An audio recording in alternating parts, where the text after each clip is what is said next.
강의 9번째인데요. 오늘 말씀이 여러분 정말 잘 들려진다면 어떤 말씀이든 한 번만 제대로 듣고 깨달으면 복음으로 여러분 뻥 뚫리게 될 줄 믿어요. 할렐루야. 그럼 이제 오늘 말씀이 어떤 말씀인지 다시 한번 좀 쉬운 성경으로 한번 보겠습니다. 자, 현대인의 성경으로 보겠습니다. 시작. 그러나 이제는 우리가 얽매였던 율법에 대하여 죽고, 뭐에 대해 죽었어요? 율법에 대하여 죽고 거기서 해방되었습니다. 그러므로 우리는 율법에 의한 낡은 방법이 아니라 성령님의 새로운 방법으로 하나님을 섬기게 되었습니다. 여기 주목하셔야 됩니다.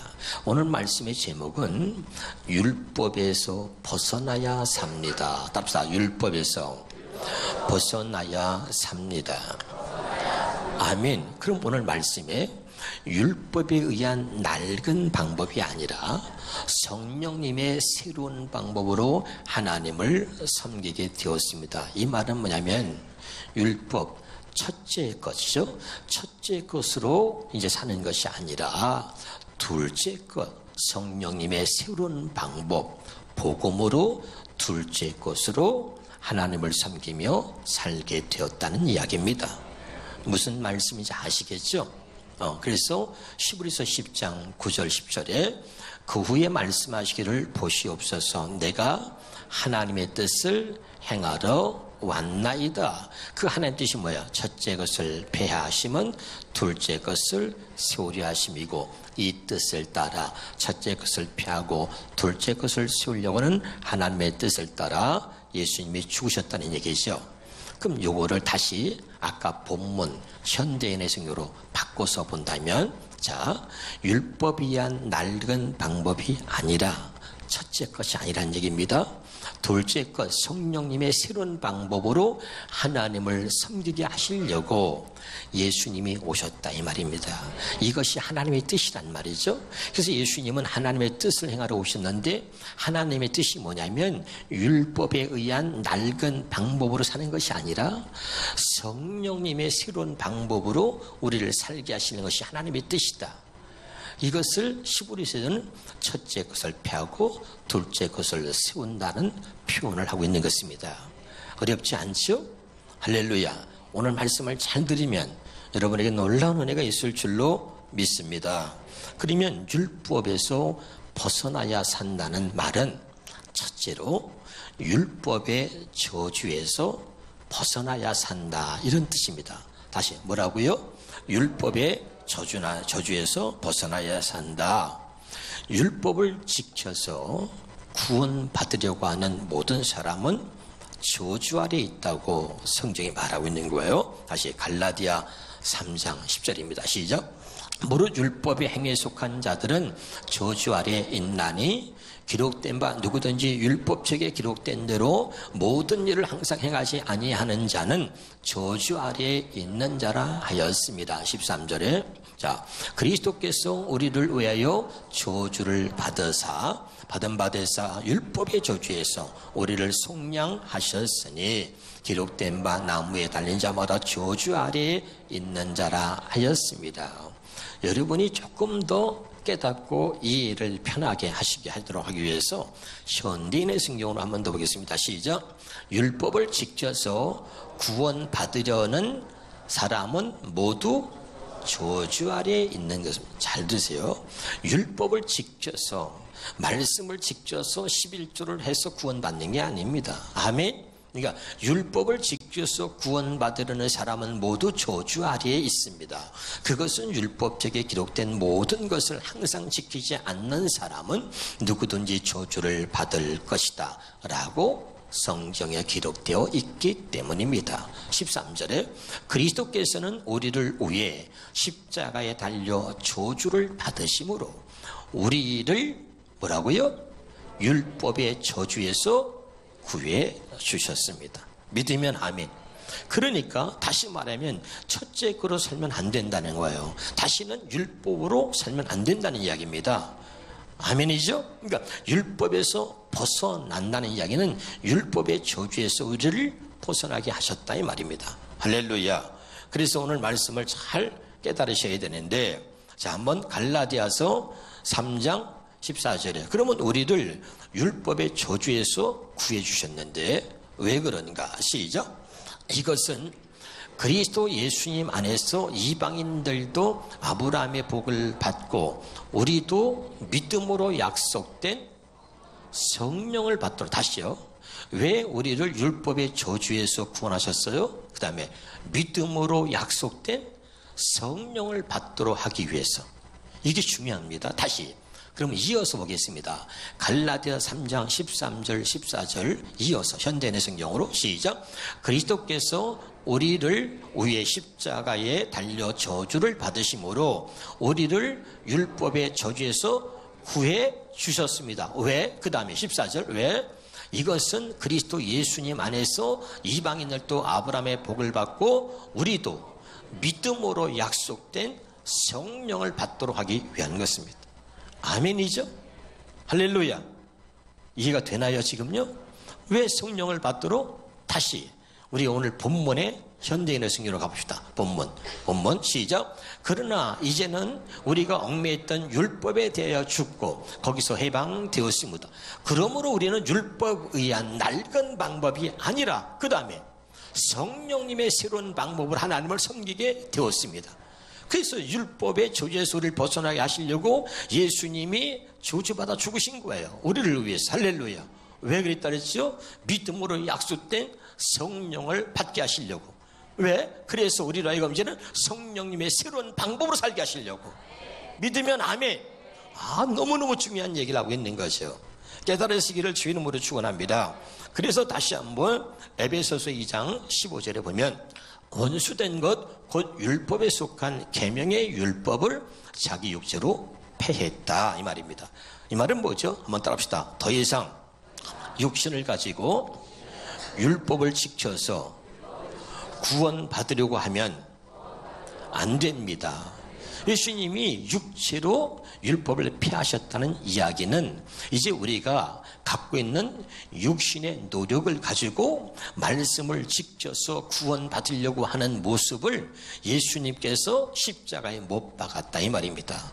우리의 육신은 이미 타락한 하나님의 죄인인 것입니다. 이 육신으로는 하나님의 말씀대로 살 수도 없고 지킬 수도 없는 것입니다. 근데 이 마귀는 우리 육신으로 하나님 말씀을 지키고 살 수 있다고 그렇게 우리를 속여서 계속 육신의 노력으로 하나님 말씀을 지키고 살라고 가르치는 겁니다. 이것이 율법입니다. 그러나 복음은 잘 들으셔야 됩니다. 하나님의 말씀을 내가 지키고 살 수가 없기 때문에 하나님의 성령을 우리 안에 주셔서 그리고 그 성령으로 인하여 우리로 하여금 살게 하신 겁니다. 예수 안에 있으면 율법의 요구가 이루어지는 겁니다.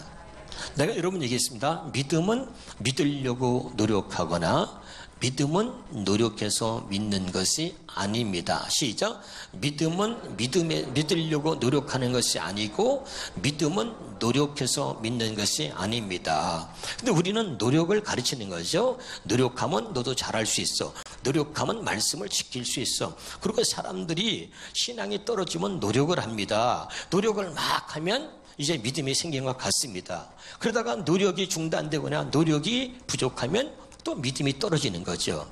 이게 믿음이 아닙니다. 믿음은 노력해서 얻어지는 게 아니고 믿음은 믿으려고 노력하는 게 아니라 믿음은 노력해서 믿는 게 아니라 믿음은 하나님이 주시는 선물입니다. 하나님이 우리에게 믿음을 주셔서 그 믿음으로 우리도 하여금 믿어지게 해주시고 그 믿음으로 살게 해주는 겁니다.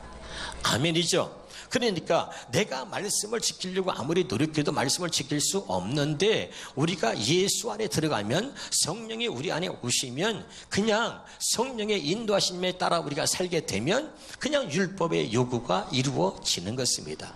나는 말씀을 지키고 살 수 없는데 내가 예수 안에 산다는 얘기는 예수 안에 있으면 그 말씀을 지키고 살 수 있도록 그 예수님의 성령이 우리를 이끌어 주신다는 이야기입니다. 그것이 바로 아까 얘기한 성령님의 새로운 방법으로 우리를 살게 한다 이런 뜻인 거죠.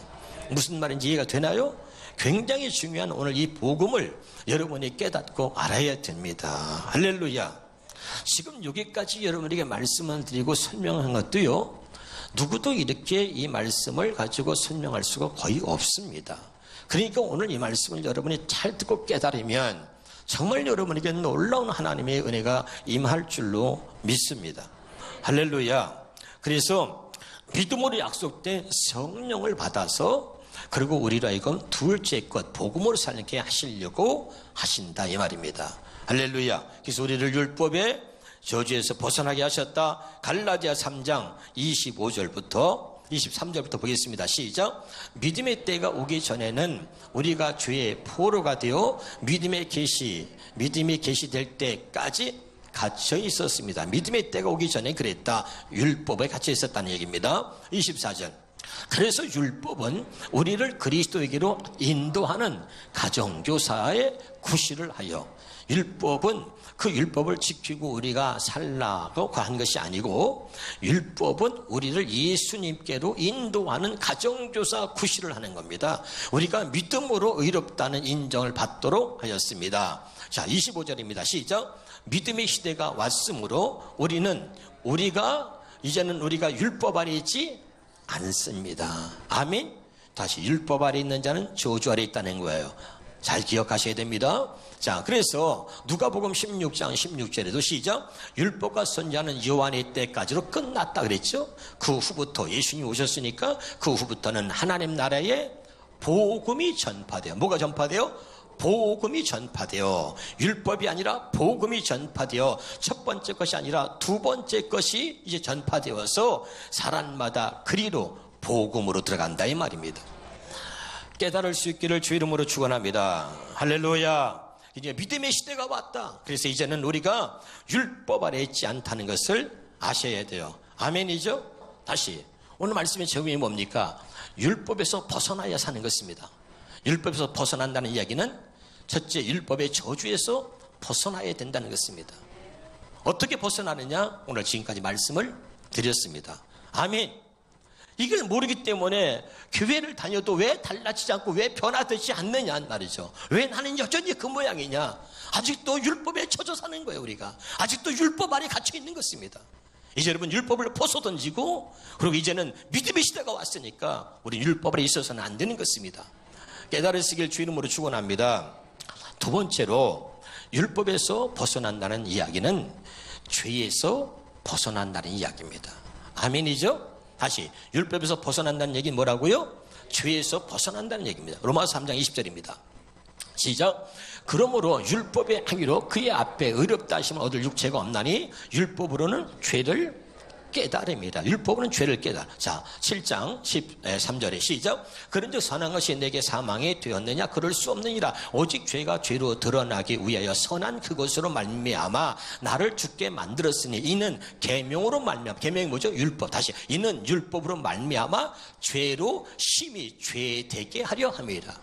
자, 중요합니다. 여기 보세요. 답사. 율법은 죄를 보여주고 복음은 그 죄를 담당하신 예수님을 보여줍니다. 다시 여기 보세요. 아주 중요한 얘기하고 있습니다. 율법은 우리로 하여금 죄를 보여줍니다. 그러나 복음은 그 죄를 담당하신 예수 그리스도를 보여주는 겁니다. 그러니까 복음을 모르면 율법으로 우리 죄를 보여주기 때문에 죄만 보면 죽는 거예요. 아, 믿으면 아멘. 그런데 복음은 뭐냐면 그 죄를 담당하신 예수 그리스도를 보여주는 것입니다. 다시 율법은 죄를 보여주고 복음은 그 죄를 담당하신 예수 그리스도를 보여주는 겁니다. 믿으면 아멘. 지금 굉장히 중요한 얘기를 해주고 있는 거예요. 할렐루야. 자, 그러면 이사야서 53장 6절입니다. 시작. 우리는 다 양 같아서 그릇 행하여 각기 제 길로 갔거늘 여호와께서는 우리 모두의 죄악을 그에게 담당시키셨도다. 복음은 우리의 죄를 담당하신 예수 그리스도를 보여주는 겁니다. 다시 봅니다. 로마서 6장 10절입니다. 그가 죽으심은 죄에 대하여 단번에 죽으심이요 그가 살아계심은 하나님께 대하여 살아계십니다. 예수님이 죽으심은 우리 죄에 대하여 죽으셨다는 이야기입니다. 자, 에베소서 1장 7절입니다. 시작. 우리는 그리스도 안에서 그의 은혜의 풍성함을 따라 그의 피로 속량 죄사함을 받았습니다. 로마서 6장 6절 7절 되겠습니다. 시작. 우리가 알거니와 우리의 옛사람이 예수와 함께 죽은 겁니다. 못 박힌 것은 죄의 몸이 죽어 다시는 우리가 죄에게 종노하지 아니하려 함이니 이는 죽은 자가 죄에서 벗어나 의롭다 하심을 얻었습니다. 죽은 자가 죄에서 벗어난다. 죄에서 벗어나게 하시려고. 자, 로마서 6장 14절입니다. 시작. 죄가 너희를 주장하지 못하리니 이는 너희가 법 아래 있지 아니하고 은혜 아래 있습니다. 아멘이죠. 우리가 율법 아래 있지 않고 우리가 정말 하나님의 은혜 안에 복음 아래 있으면 죄가 우리를 주장하지 못한다 이 말입니다. 왜 우리를 주장하지 못하는 거예요? 자, 마태복음 26장 28절에 시작. 이것은 죄사함을 얻게 하려고 많은 사람을 위하여 흘리는 바 나의 피 언약. 잘 기억하세요. 자, 죄사함을 얻게 하려고 많은 사람을 위해서 흘리는 바 나의 피 언약의 피다 그랬습니다. 또 다른 말로요. 누가복음 22장 10절에 시작. 저녁 먹은 후에 잔도 고아차여 이르실 때 이 잔은 내 피로 세우는 새 언약이니 곧 너희를 위하여 붓는 것이다. 자, 이 잔은 내 피로 세우는 새 언약이다. 지금 여기서 말한 이게 뭐냐면, 자, 여기 보세요. 오직 그 예수님은 그냥 죄를 위해서 죽은 게 아니고 예수님은 피는 언약의 피라는 얘기는 우리의 죄를 사하셔서 그래서 우리를 언약의 피라는 얘기는 둘째 언약, 둘째 것 복음으로 살게 하시려고 흘리신 언약의 피다 이 말입니다. 그래서 내 피로 세우는 새 언약이다. 예수님이 우리 죄를 사하셔서 이제는 첫째 것을 폐하시고 이제는 새 언약으로 살게 하시려고 흘린 피다. 그래서 언약의 피라는 거예요. 아멘이죠. 이걸 굉장히 중요한 거예요. 이 언약의 피라는 걸 잊어버리면 안 돼요. 그냥 단순하게 우리의 죄를 사한 것이 아니라 우리의 죄를 사하시고 그 다음에 첫째 것 율법이 아니라 복음으로 둘째 것으로 새 언약으로 살게 하시려고 흘리신 피, 내 피는 언약의 피다 이렇게 말하는 거죠. 믿으면 아멘. 굉장히 중요한 거죠. 이게 복음의 핵심인 것입니다, 여러분. 자, 그러면 다시 한번 히브리서 10장 22절입니다. 시작. 그러니 우리는 확고한 믿음을 가지고 참된 마음으로 하나님께 나아갑시다. 우리는 마음에다 예수의 피를 뿌려. 우리 마음에다 뭘 뿌렸어요? 예수의 피를 뿌려서 죄책감에서 벗어나고 맑은 물로 몸을 깨끗이 씻었습니다. 아멘. 그럼 여기 보세요. 자, 죄가 너를 주장하지 못하게 하라.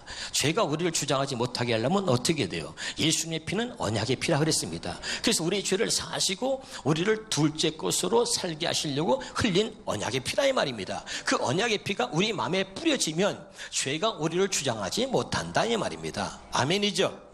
자, 옛날에 구약에 보면 말이죠. 이스라엘 백성들이 출애굽할 때에 장제의 재앙을 내리는데 하나님이 하나님의 백성들을 구원하시기 위해서 너희들은 어린 양을 잡아서 문설주와 인방에 그 피를 발라라. 그러면 내 백성의 집으로 알고 내가 이 재앙이 건너뛴다. 그게 6월절입니다.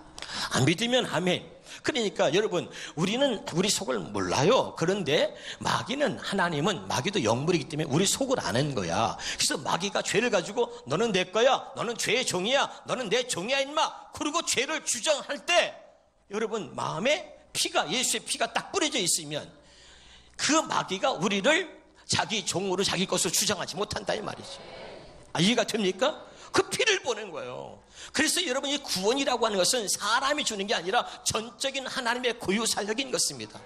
여기는 목사도 말이죠. 내가 이렇게 막 여러분에게 가르쳐도 내가 가짜일 수 있는 거예요. 예수의 피가 내 마음에 뿌리지 않으면 마음의 할례가 이루어지지 않으면 나는 가짜인 것입니다. 그래서 여러분이 정말 이 예수의 피가 우리 마음에 뿌려져야 되고 마음의 할례가 이루어져야 되는 것입니다. 할렐루야. 그게 진짜 그렇다면 죄가 너를 주장하지 못한다 이 말 더 이상. 알아듣고 있나요? 굉장히 중요한 얘기를 하고 있는 것입니다. 그래서 예수의 피를 우리에 뿌려서 어떻게 하는 것입니까? 고린도후서 1장 22절에 시작. 그가 또한 우리에게 인치시고 보증 우리 마음에 성령을 주셨습니다. 그래서 우리 마음에 할례를 행하시고 그 할례 받은 증거로 성령을 주신다 그러지 않았습니까? 믿으면 아멘. 그러면 이제 왜 우리 이 성령을 주신 겁니까? 우리 마음에 성령을 주신 이유가 뭡니까? 다시 말합니다. 죄가 너를 주장하지 못하게 하려고 성령을 우리 마음에 주시는 거예요. 아멘이죠? 자, 그래서 고린도서 2장 9절 10절입니다. 봐요. 시작. 기록된 바 하나님의 자기를 사랑하는 자들을 위하여 예비하신 모든 것은 육신의 눈으로 보지 못하고 육신의 귀로 듣지 못하고 사람의 마음으로 생각하지 못한다. 잘 기억하세요. 하나님이 우리를 사랑하시죠? 그럼 우리를 사랑하는데 하나님의 자기를 사랑하는 자를 예비하신 거, 하나님의 자기를 사랑하는 자들을 위해서 예비하신 모든 것은 우리 육신의 눈으로 보고 들을 수 있어 없어요? 없는 거예요. 그래서 중요한 거예요. 10절입니다. 시작. 오직 하나님의 성령으로 이것을 우리에게 보이셨다. 아멘. 다시 여기 봐요. 왜 우리 마음에 성령을 주셨냐면 이 하나님이 우리를 위해서 예비하신, 우리 장로님을 향해서 예비하신, 우리 이모님 지사님 위해서 예비하신 그 모든 것은 우리의 육신의 눈으로 보고 들을 수 없다 이 말이에요. 할렐루야. 오직 성령으로만 보이셨단 말이죠. 그래서 반드시 성령을 받아야 되는 거예요. 알아듣고 있어요?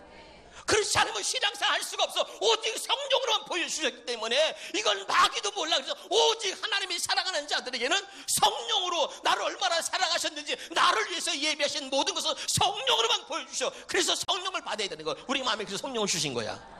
이해가 되죠? 아주 중요한 얘기를 하고 있습니다. 그 다음에 요한복음 14장 26절입니다. 시작. 보혜사 곧 아버지께서 내 이름으로 보내실 성령, 그가 너에게 모든 것을 가르치시고 내가 말한 모든 것을 생각나게, 오직 성령이 모든 것을 가르친단 말이에요. 믿으면 아멘. 그럼 보세요. 왜 내 안에 성령이 거해야 되고 성령을 받아야 되냐면, 성령이 아니면 하나님의 나를 위해서 예비하신 모든 것을 볼 수도 들을 수도 없는 거죠. 왜? 오직 성령으로만 보여주시고 성령으로만 가르쳐 주시기 때문에 성령이 아니면 절대 안 된다는 이야기를 하고 있는 거예요. 강조는. 아멘. 그거 없이 신앙생활 하는 것은, 성령 없이 신앙생활 하는 건 첫째 것으로 사는 것입니다. 그건 율법으로 사는 것입니다. 율법으로 살지 않으려고 아무리 발버둥 쳐도 안 되는 것입니다. 우리는 율법의 저주 아래 있는 것입니다. 율법의 저주에서 벗어나고 율법 아래에서 벗어나는 것은 내 안에 성령이 오셔야 되는 거예요. 그래서 율법에서 벗어나게 되는 것입니다. 왜? 오직 나를 사랑하신 하나님의 나를 위해서 예배하신 것은 성령으로만 보여주시고 성령으로만 가르쳐 주시기 때문에 그렇습니다. 제발 깨달을 수 있기를 주의 이름으로 축원합니다. 그래서 고린도서 3장 6절입니다. 시작. 그가 또한 우리를 새 언약의 일꾼에게 만족하게 하셨으니 율법 조문으로 하지 않고 율법을 하지 않고 오직 영으로 성령으로 함이니. 아멘.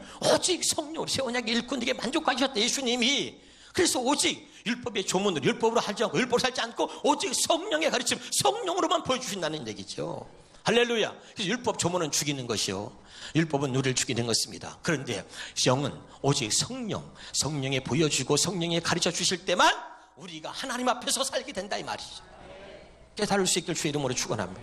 그래서 마지막에 봅시다. 누가복음 11장 13절입니다.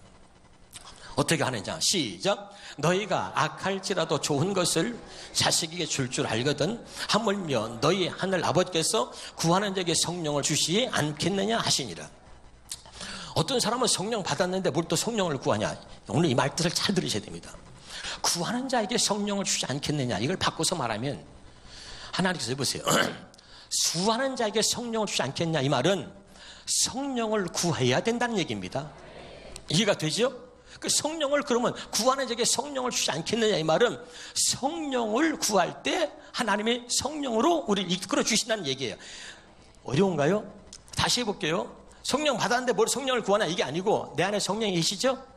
그러면 이 성령, 구하는 자에게 성령을 주신다는 이야기는 내 안에 성령이 계시니까 그 성령께 구하라는 얘기야. 이해가 돼요? 바꿔서 성령께 구하라는 얘기야. 할렐루야. 그럼 자, 제가 여러분 이 말씀을 준비하기 위해서, 제가 목회 경력이 30년 가까이 됩니다. 제가 이제 여러분 성경도 수없이 봤습니다. 여러분 내가 성령께 구하지 않아도 말씀을 지식으로 얼마든지 전할 수 있습니다. 이해가 되죠? 근데 저는 어제도 밤새도록 하나님께 기도했습니다. 밤새도록 하나님께 물었습니다. 이건 내 멋대로 내가 지식으로 내가 알고 있는 지식으로 얼마든지 전할 수 있어요. 근데 하나님께 기도했습니다. 성령님 가르쳐 주세요. 이 말씀의 비밀을 가르쳐 주세요. 성령께서 오늘 가르쳐 주세요. 그리고 성령께서 이 말씀을 전할 수 있도록 성령께서 해주세요. 그리고 구했다 이 말이죠. 그랬더니 성령이 가르쳐 줬다 이 말이야. 이걸 말하는 거예요. 구하는 자에게 성령을 주지 않겠냐, 이 말은 날마다 그 성령께 구하라는 얘기입니다.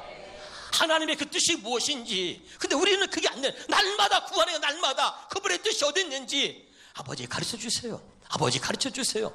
내가 안다고 내가 멋대로 하는 게 아니라 하나님 어떻게 할까요? 가르쳐 주세요. 이렇게 날마다 성령을 구하라는 얘기입니다. 그러면 그 성령께서 가르쳐 주신다. 오직 성령만 보여주시고 오직 성령만 가르쳐 주신다 하였으니 너희는 성령을 구하라 그 말이에요. 그러면 그 성령께서 반드시 너에게 보여주시고 가르쳐 주신다 이 이야기야. 성령을 구하는 자에게 성령을 주신다는 이야기가 이해가 됩니까 지금? 이 말을 내가 정확하게 여러분에게 표현해 드린 것입니다. 할렐루야. 그러나 우리는 새 언약을 알고 복음을 알고 깨달아서 하면서도 성령을 구하잖아요. 우리 마음에 성령이 있다면 성령을 구해야죠. 그렇죠? 그분의 뜻을 구해야죠. 그분에게 가르쳐 달라 그래야죠. 그러면 그분께 보여달라 그래야죠. 그렇게 구하라는 거예요. 그러나 우리는 아직도 내 멋대로 내 마음대로 신앙생활을 하고 있는 것이죠. 무슨 말씀인지 아시겠나요? 여전히 여러분 우리는 율법의 저주 아래 있는 것입니다. 그러나 다시 한번 본문 말씀 읽고 마치도록 하겠습니다. 새 언약의 일꾼으로 사는 것이 바로 율법의 저주에서 벗어나는 것입니다. 다시 시작. 이제는 우리가 얽매여 있다는 것에 대하여 죽었으므로 율법에서 벗어났으니 이러므로 우리가 영의 새로운 것으로 섬길 것이 율법의 조문으로 묵은 것으로 하지 아니할지니. 다 현대인의 성경으로. 자 시작. 그러나 이제는 우리가 얽매였던 율법에 대하여 죽고 거기서 해방되었습니다. 그러므로 우리는 율법에 의한 낡은 방법이 아니라 성령님의 새로운 방법으로 하나님을 섬기게 되었습니다. 아멘이죠. 말씀 하나를 전하는 것도 율법의 낡은 방법으로 내가 공부해서 내가 이 책을 공부해가지고 지식으로 전하는 게 아니라 이 낡은 방법이 아니라 성령께 물어서 그 성령께서 가르쳐주시고 보여주시는 대로 이제 하나님을 섬기겠다 이 말이죠. 이게 진짜다. 할렐루야. 이렇게 사는 것만이 율법의 저주에서 벗어나는 것이다. 율법에서 벗어나는 것은 새 언약의 일꾼으로 사는 것, 이것이 진정 율법에서 벗어나는 길이다. 이것을 우리가 가르쳐주고 있는 것이죠.